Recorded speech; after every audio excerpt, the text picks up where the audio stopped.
السلام عليكم ورحمة الله وبركاته. الحمد لله رب العالمين والعاقبة للمتقين والصلاة والسلام على نبينا محمد وعلى آله وصحبه أجمعين، أما بعد. قال الله تعالى في القرآن المجيد والفرقان الحميد: أعوذ بالله من الشيطان الرجيم، بسم الله الرحمن الرحيم. مثل الذين ينفقون أموالهم في سبيل الله كمثل حبة أنبتت 7 سنابل في كل سنبلة 100 حبة والله يضاعف لمن يشاء والله واسع علیم. محترم ناظرین، دینی و ملی بھائیوں، اللہ رب العالمین کے فضل و کرم سے دروس رمضانیہ کا سلسلہ جاری و ساری ہے، اور یہ آج 11واں درس ہے. آج کے درس میں انشاءاللہ تعالی رمضان المبارک میں صدقہ و خیرات کی اہمیت و فضیلت کیا ہے، اس کے حوالے سے انشاءاللہ تعالی گفتگو کی جائے گی. ویسے تو اللہ کے راستے میں خرچ کرنا، غریبوں اور مسکینوں کا تعاون کرنا ایک بندے مومن کا شیوا اور طریقہ ہونا چاہیے. لیکن جب یہ مبارک مہینہ ایک مومن کو مل جاتا ہے تو خاص طور سے اس مہینے میں صدقہ و خیرات کا اہتمام ہونا چاہیے، غریبوں اور مسکینوں کا تعاون کرنا چاہیے، کیونکہ اللہ رب العالمین نے اللہ کے راستے میں خرچ کرنے کی بہت ساری فضیلتیں خود قرآن کریم کے اندر ذکر کی ہیں. اللہ رب العالمین نے اپنے بندوں کو مثال دے کر کے سمجھایا ہے کہ اللہ کے راستے میں خرچ کرنے کا ثواب کیا ہوتا ہے. اللہ رب العالمین نے مثال کے ذریعے سے اپنے بندوں کو سمجھانے کی کوشش کی ہے. اللہ رب العالمین نے قرآن کریم کے اندر ارشاد فرمایا صدقہ و خیرات کے حوالے سے: مثل الذین ينفقون اموالهم فی سبیل اللہ کمثل حبۃ انبتت 7 سنابل،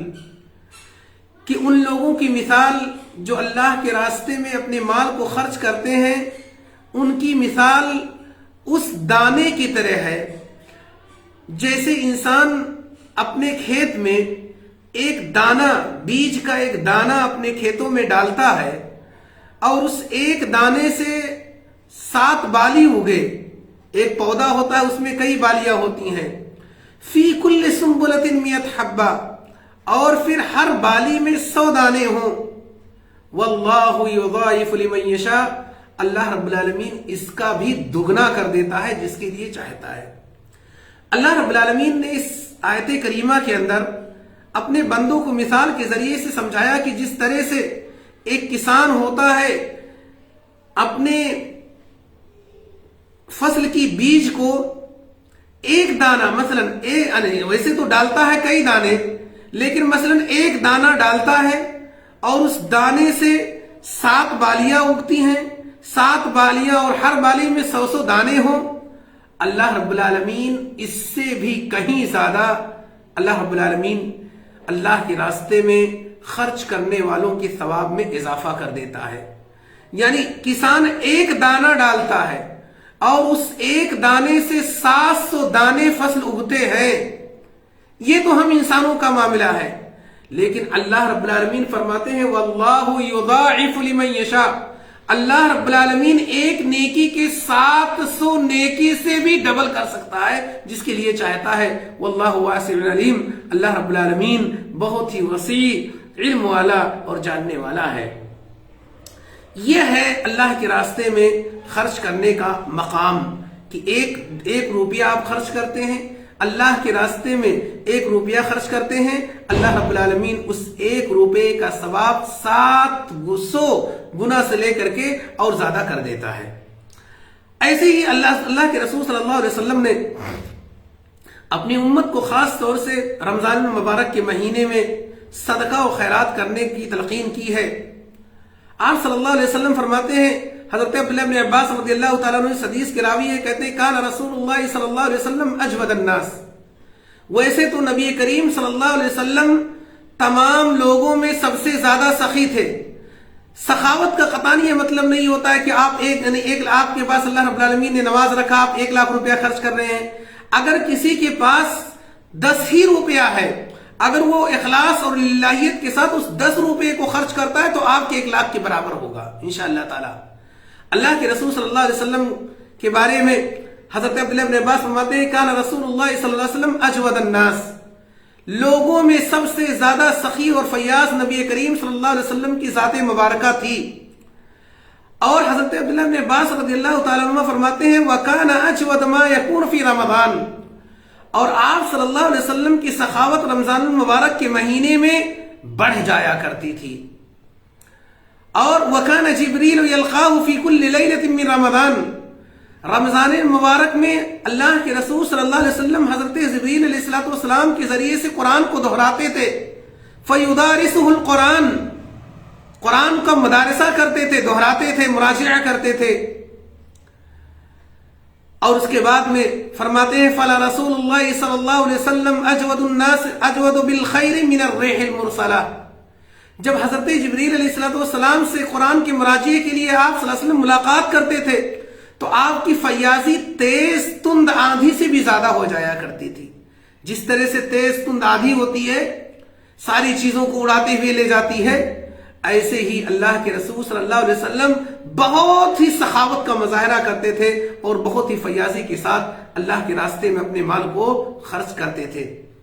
آج ہم اور آپ کو تصور یہ ہوتا ہے جب آپ سے یہ کہہ دیا جاتا ہے کہ آپ اپنے مالوں کی صفائی کیجئے، مالوں کا زکوٰۃ نکالیے، اپنے مال میں زکوٰۃ نکالیے، ہم اور آپ کو تصور یہ ہوتا ہے کہ زکوٰۃ نکالنے سے مال میں کمی ہوتی ہے۔ لیکن میرے دینی بھائیوں، آپ کی یہ سوچ بالکل غلط ہے، شریعت اسلامیہ کے خلاف ہے۔ حضرت ابو ہریرہ رضی اللہ تعالیٰ عنہ اس حدیث کے راوی ہیں، آپ صلی اللہ علیہ وسلم فرماتے ہیں ما نقصت صدقۃ من مال، اللہ کے رسول صلی اللہ علیہ وسلم آپ کو خبر دے رہے ہیں، آپ کو بشارت دے رہے ہیں کہ ما نقصت صدقۃ من مال، کہ صدقہ کے ذریعے سے مال میں کمی نہیں ہوتی ہے۔ اللہ رب العالمین صدقہ کرنے والوں کے مال میں اضافہ کرتا ہے۔ وما زاد اللہ عبدا بعفو الا عزا، اور عفو کے ذریعے سے اللہ رب العالمین اس کے مقام اور مرتبے کو، عزت کو بلند کرتا ہے۔ وما تواضع احد للہ الا رفعہ اللہ، اور جو اللہ کے لیے خندہ پیشانی سے پیش آتا ہے، تواضع انکساری کے ساتھ اللہ کی عبادت کرتا ہے، الا رفعہ اللہ، اللہ رب العالمین اس کے مقام کو بلند کرتا ہے۔ جو اپنی پیشانی کو اللہ کے سامنے ٹیک دیتے ہیں، اللہ کے لیے سجدہ ریز ہو جاتے ہیں، اللہ رب العالمین ان کے مقام کو بلند کرتا ہے۔ اور جو زمین میں اکڑتے ہیں، اللہ رب العالمین کے لیے رکوع سجود نہیں کرتے ہیں، اللہ رب العالمین ان کے مقام کو گھٹا دیتا ہے، ان کو ذلت و رسوائی سے دوچار کرتا ہے۔ صدقہ و خیرات کے حوالے سے ہمارا ایمان ہونا چاہیے کہ صدقے کے ذریعے سے، مال کی صفائی کے ذریعے سے اس میں خیر و برکت ہوتی ہے۔ اللہ رب العالمین نے قرآن کریم کے اندر صاف طور پر ذکر کیا ہے کہ یمحق اللہ الربا ویربی الصدقات، کہ اللہ رب العالمین سود سے برکت کو ختم کر دیتا ہے، ویربی الصدقات، اور صدقہ و خیرات کے ذریعے سے مال میں اضافہ ہوتا ہے، مال میں بڑھوتری ہوتی ہے۔ ہمارا تصور اس کے عکس ہوتا ہے۔ قرآن کریم کہہ رہا ہے سود کے ذریعے سے کمی ہوتی ہے، مال کی برکت ختم کر دی جاتی ہے، اور صدقات کے ذریعے سے بڑھا دیا جاتا ہے۔ ہم اور آپ کا تصور یہ ہوتا ہے کہ سود کے ذریعے سے مال میں اضافہ ہوتا ہے اور صدقہ و خیرات کے ذریعے سے مال کے اندر کمی ہوتی ہے۔ یہ ہماری سوچ ہے، ہماری ناقص عقل کہہ رہی ہے۔ صحیح بات ہے کہ بظاہر صدقہ کے ذریعے سے آپ کی نظروں میں مال تو کم ہو رہا ہے، لیکن یقین مانیے ہر شخص کا، ہر مسلمان کا عقیدہ اور ایمان ہونا چاہیے کہ اللہ کے رسول صلی اللہ علیہ وسلم نے آپ کو خبر دی ہے، اور نبی کریم صلی اللہ علیہ وسلم اپنی مرضی سے دین کے مسائل میں خبر نہیں دے سکتے ہیں۔ آپ صلی اللہ علیہ وسلم کے حوالے سے کہا گیا ما ينطق عن الهوى ان هو الا وحی یوحى، رسول اپنی منمانی چیزوں کو دین میں رواج نہیں دیتے ہیں، بلکہ رسول تو وہی کہتے ہیں جس کا حکم ہوتا ہے۔ اور اللہ رب العالمین، اللہ کے رسول صلی اللہ علیہ وسلم نے آپ کو خبر دی ہے کہ مال کے ذریعے سے صدقے میں کمی نہیں ہوتی ہے، اور خود اللہ رب العالمین کہہ رہا ہے وَيُرْبِ الصَّدَقَاتِ، صدقے کے ذریعے سے مال میں اضافہ ہوتا ہے۔ اس لیے میرے دینی بھائیوں، یہ ماہ مبارک ہے، اس ماہ مبارک میں خاص طور سے ہمیں اپنے مالوں کی صفائی کرنی چاہیے۔ اگر اللہ رب العالمین نے آپ کو اس حد تک نواز رکھا ہے کہ آپ صاحب نصاب ہیں، آپ کے پاس اس حد تک روپے اور پیسے ہیں جو نصاب کی حد تک پہنچ گئے ہیں، اور روپے اور پیسوں کا نصاب آپ جانتے ہیں کہ جس کے پاس 85 گرام سونے کی قیمت کے برابر روپیہ ہو جائے، اس کے پاس بیلنس ہو جائے اور اس پر سال بھر گزر گیا ہو، تو ایسی صورت میں 2.5% زکوٰۃ آپ کو نکالنا ہے۔ 85 گرام سونے کی قیمت کے برابر اگر آپ کے اکاؤنٹ میں آپ کے پاس بیلنس ہے اور اس روپے پر 1 سال گزر چکا ہے، تو ایسی صورت میں آپ کے اوپر زکوٰۃ واجب ہو جاتا ہے۔ آپ کی کوشش یہ ہونی چاہیے کہ آپ اس ماہ مبارک میں اپنے پیسوں کی زکوٰۃ نکالیں، اور اسی طرح سے دکانوں میں بھی شریعت اسلامیہ نے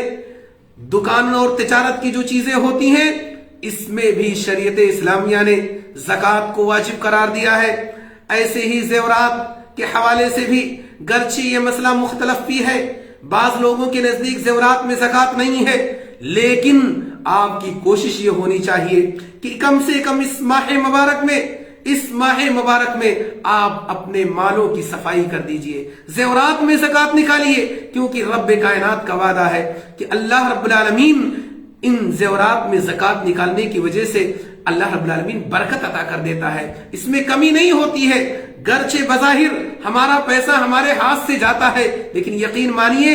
آپ کی اس مال میں برکت دے دی جاتی ہے۔ کیا آپ نہیں چاہتے ہیں، کیا ہماری خواتین نہیں چاہتی ہیں کہ ان کے زیورات میں برکت سے مالا مال ہو جائے؟ کیا ہمارے بھائی نہیں چاہتے ہیں کہ ہمارے گھروں کی خواتین کی جو زیورات ہیں وہ برکت سے پر ہو جائیں؟ میرے دینی بھائیوں، آپ اگر چاہتے ہیں کہ آپ کے مال میں برکت ہو، آپ کی پراپرٹی اور جائیداد میں برکت ہو، آپ کی تجارت اور بزنس میں برکت ہو، تو ایسی صورت میں آپ ان مالوں کی صفائی کیجئے، اور اس مہینے میں آپ عادت بنا لیجئے کہ خاص طور سے رمضان المبارک کے مہینے میں اپنی دکانوں میں، اپنی تجارت کے سامانوں میں، اپنے زیورات میں اور دیگر پیسوں میں جو شریعت اسلامیہ نے طریقہ ذکر کیا ہے، آپ ان سب میں زکوٰۃ نکالیے، کیونکہ زکوٰۃ کے ذریعے سے اللہ رب العالمین اس میں برکت عطا کرتا ہے۔ اور اگر آپ صاحب نصاب کی حد تک نہیں ہیں، آپ صاحب نصاب تک نہیں پہنچ رہے ہیں، تب بھی آپ کی کوشش یہ ہونی چاہیے کہ اس ماہ مبارک میں زیادہ سے زیادہ خرچ کریں، زیادہ سے زیادہ اللہ کے راستے میں خرچ کریں۔ اللہ رب العالمین نے خرچ کرنے والوں کو حکم دیتے ہوئے فرمایا وَأَنفِقُوا مِمَّا رَزَقْنَاكُمْ، اے لوگوں جس کو میں نے نواز رکھا ہے، اے لوگوں جو تمہیں میں نے عطا کر رکھا ہے، اس کو تم خرچ کیا کرو۔ قبل ان یاتی احدکم الموت، قبل اس کے کہ موت تمہیں آ دبوچے، اس سے پہلے تم اپنے مالوں کو اللہ کے راستے میں خرچ کیا کرو۔ فیقول رب لولا اخرتنی الی اجر قریب فاصدق واکن من الصالحین، اس وقت تمنا کرنے سے کوئی فائدہ نہیں ہے، جب موت آ پہنچے گی تو ایسی صورت میں آپ کو ایک لمحے کے لیے فرصت نہیں دی جائے گی۔ اس لیے میرے دینی بھائیوں، اس ماہ مبارک کا احترام کریں، اس ماہ مبارک کی قدر کریں، اور جو صاحب نصاب ہیں خاص طور سے اپنے مال میں زکوٰۃ نکالیں، کیونکہ اگر آپ ان کی صفائی نہیں کریں گے، اللہ کے رسول صلی اللہ علیہ وسلم نے حدیثوں میں سخت وعیدیں ذکر کی ہیں۔ آپ صلی اللہ علیہ وسلم نے فرماتے ہیں، حدیث کا مفہوم یہ ہے کہ آپ کا مال آپ کے گلے کا طوق بن جائے گا، اور آپ ہی کا مال ہی آپ کے لیے عذاب کا باعث ہوگا، اور اسی کے ذریعے سے آپ کو عذاب دیا جائے گا، اور کہے گا انا کنزوکا و انا مالوکا، میں ہی تیرا خزانہ ہوں اور میں ہی تیرا مال ہوں۔ اس لیے میرے دینی بھائیوں، قبل اس کے کہ ہمیں یہ دن دیکھنے پڑے، ہمارے لیے ضروری ہے کہ ہم اپنے مالوں کی صفائی میں کریں، اپنے مالوں میں زکوٰۃ کی ادائیگی کریں، اور فقراء و مساکین کا خاص طور سے اہتمام کریں، کیونکہ یہ شہر الخیرات ہے۔ اللہ کے رسول صلی اللہ علیہ وسلم یعنی خاص طور سے اس ماہ مبارک میں صدقہ و خیرات کا اہتمام کرتے تھے، آندھی سے بھی زیادہ تیز آپ کی سخاوت اور فیاضی ہو جاتی تھی۔ الہ العالمین سے دعا گو ہوں کہ الہ العالمین تو ہم سب کو اس ماہ مبارک میں زیادہ سے زیادہ صدقہ و خیرات کرنے کی توفیق عطا فرما۔ الہ العالمین ہمارے وہ بھائی جو صاحب نصاب تک پہنچ رہے ہیں، الہ العالمین تو ان کو توفیق دے کہ حساب کر کے آپ ایسے نہیں، اپنی مرضی سے نہیں، باقاعدہ حساب جوڑ کر کے اپنے مالوں کی صفائی کریں، اپنے مالوں کو پاک کریں۔ آمین، تقبل یا رب العالمین۔ ھذا واللہ اعلم، وصلی اللہ علی نبینا محمد وعلی آلہ وصحبہ اجمعین، والسلام علیکم ورحمۃ اللہ وبرکاتہ۔